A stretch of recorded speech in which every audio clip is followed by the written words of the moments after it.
Right. So the average seagull has, of course, legs. Now, one of them tends to have multiple toes, all of which are razors.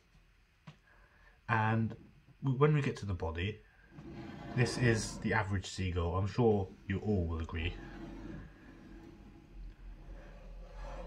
Yep, it has a fat ass. And this is its mouth. I know it looks like a crab's claw, but yeah. Now, its eye is a bit weird. It is on its beak, like every other seagull. Oh yes, important, the wing. That is a seagull's wing. Now, do we give it feathers? Nah, probably got skinned by other seagulls. Now, we're going to upgrade this seagull. I think seagulls do need a bit of upgrading. Just the top beak will have teeth. The lower doesn't need anything.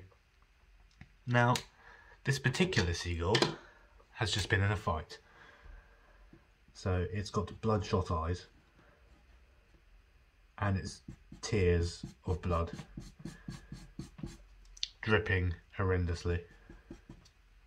Because why not? Now, this is an average seagull. The alphas of the group will have giant spikes as standard. Now, would you want this seagull digging around your rubbish? I know I would.